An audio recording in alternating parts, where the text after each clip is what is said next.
Question: as God does not need our worship, why need we do so? And if we do, why not do it in whatever way we wish? If we consider the condition man is in this vast universe, it is that of a needy dependent.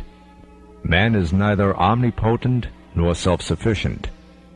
He is in need, constant need, of many things vital, even for mere survival, which are not wholly within his power to obtain.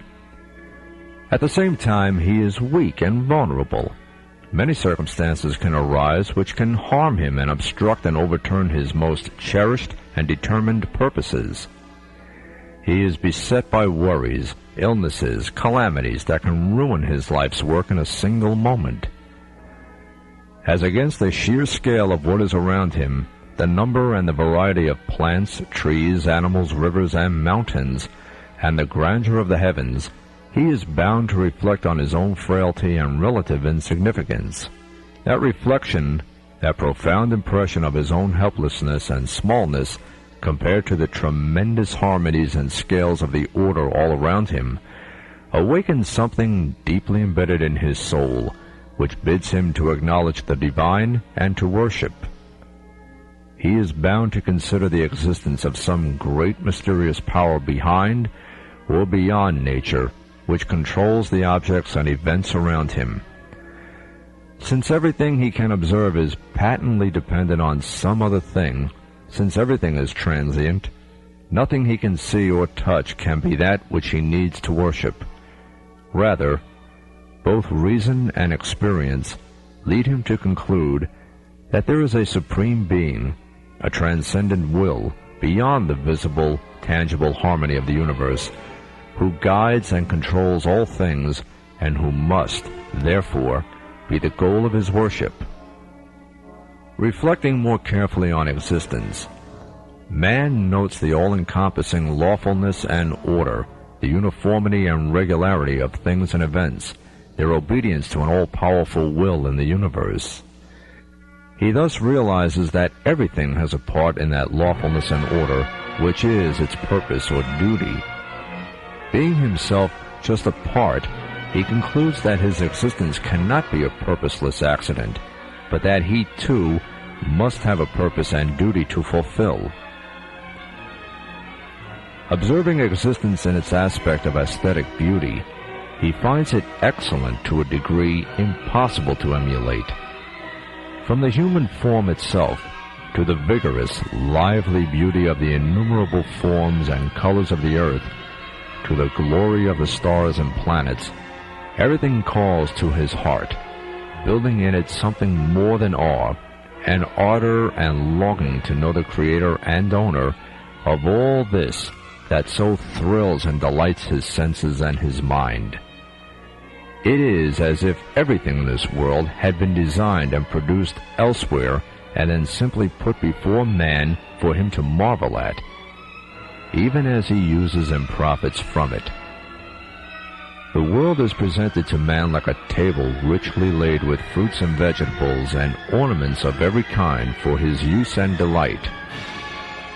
As he stretches his hand to any of these gifts, he inevitably senses the presence of the giver, and so experiences a still greater joy and wonder. Were babies able to formulate thoughts and express them, they would certainly say that the milk they suck is as if prepared and sent from a different realm just because they need that milk. They would express gratitude and reverence to the one who nourishes in this way through the mother's breast. In the formal language of religion, we would say that sentiments and conceptions such as these aroused in human consciousness, as it were by nature, are a stage in acknowledging the beautiful names and attributes of the Creator, making himself known through his creation. For every blessing, every excellence, every beauty speaks of the one who created or enabled or provided it.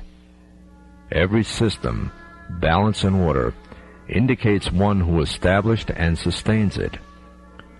In sum, man feels bound to be grateful for all the bounties he receives and to worship God in response to His making Himself known. Knowing God entails worshiping Him. Since He provides every blessing to us, service is owed to Him. Among those blessings is the blessing of prayer itself and its proper forms and means. God formulates the prayers lest, in a clumsy ardor to please, we should speak or act in an inappropriate or stupid way. Otherwise we might witness people saying such things as, "Where are your knees, O Lord, that I may place my face upon them, or your hand to comfort my head," and other such graceless and misleading expressions. Revelation rescues mankind from this ignorance of not knowing how to pray. Thus, by God's revelation through His messenger, we learn that, to enter fittingly into the state of prayer, we must follow certain rules. Prayer in forms taught through divine teachings and guidance is the best worship which flows from that love, awe, and submission before God, that belief in Him and knowledge of His divine being bring about, so that we might not speak or act inappropriately or stupidly. We follow the patterns prescribed by God and His prophet, by which means we both please Him further and do what is best for our own benefit. In any walk of life, we need help, guidance, and counsel. Imagine a well-wisher comes and gives you good advice in the running of your business. Make economies here, investments there. Do this to avoid being cheated. Do that to use manpower more efficiently, and so on. And this well-wisher makes no charge whether you accept or refuse his advice. Surely, unless you were insane, you would accept the advice. In the same way, if we follow the manner of prayer prescribed by God, we avoid the pitfalls of excess and impropriety, and obtain advantage and blessings beyond our imagination. In fact, with every word, gesture, and movement, and the pattern of these in the prayer, we may be opening hidden doors and secret locks leading to hidden realms and to eternal bliss. All the ways are straightened and the doors opened by prayers.